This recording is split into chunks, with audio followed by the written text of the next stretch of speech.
देश बेख्तिलाफ खुर्शीद शाह का कहना है कि जंग नहीं चाहते, भारत ने पहल की तो पीछे नहीं हटेंगे।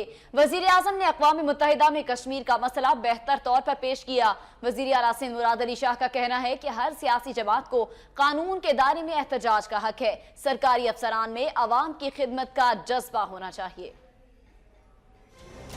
सखर में प्रेस कॉन्फ्रेंस से खिताब करते हुए खुर्शीद शाह का कहना था कि जंग इतनी आसान बात नहीं। भारत को ये बात ज़हन नशीन कर लेनी चाहिए कि पाकिस्तान पर मुश्किल आई तो अवाम सियासतदान एक ही प्लेटफॉर्म पर होंगे। उनका कहना था कि वज़ीर ख़ारजा न होने पर मुश्किलात का सामना है। वज़ीर आज़म नवाज शरीफ ने अक़वाम मुत्तहिदा में कश्मीर का मौक़िफ़ बेहतर तौर पर पेश किया है। वज़ीर आज़म को अक़वाम मुत्तहिदा में जाने से पहले सबको एतमाद में लेना चाहिए था। इस मौके पर मुराद अली शाह का कहना था कि सखर सिंध का तीसरा बड़ा शहर है जिसका ख्याल नहीं रखा गया। सरकारी अफसरान में अवाम की खिदमत का जज्बा होना चाहिए। सारे काम वज़ीर आला ने करने हैं तो फिर किसी सरकारी मुलाजिम की जरूरत नहीं। उनका कहना था कि ईद पर खानपुर में दहशत गर्दी की कोशिश नाकाम बनाने में फोर्सेस का अहम किरदार है। दहशत गर्दी का मुकाबला करने के लिए मजीद मुनज़्ज़िम होने की जरूरत है। इस हवाले से वफाकी वज़ीर दाखिला चौधरी निसार और वज़ीर आला बलूचिस्तान से भी बात की है। मुल्क की सियासी सूरत हाल के बारे में मुराद अली शाह का कहना था कि हर सियासी जमात को कानून के दायरे में एहतजाज का हक है।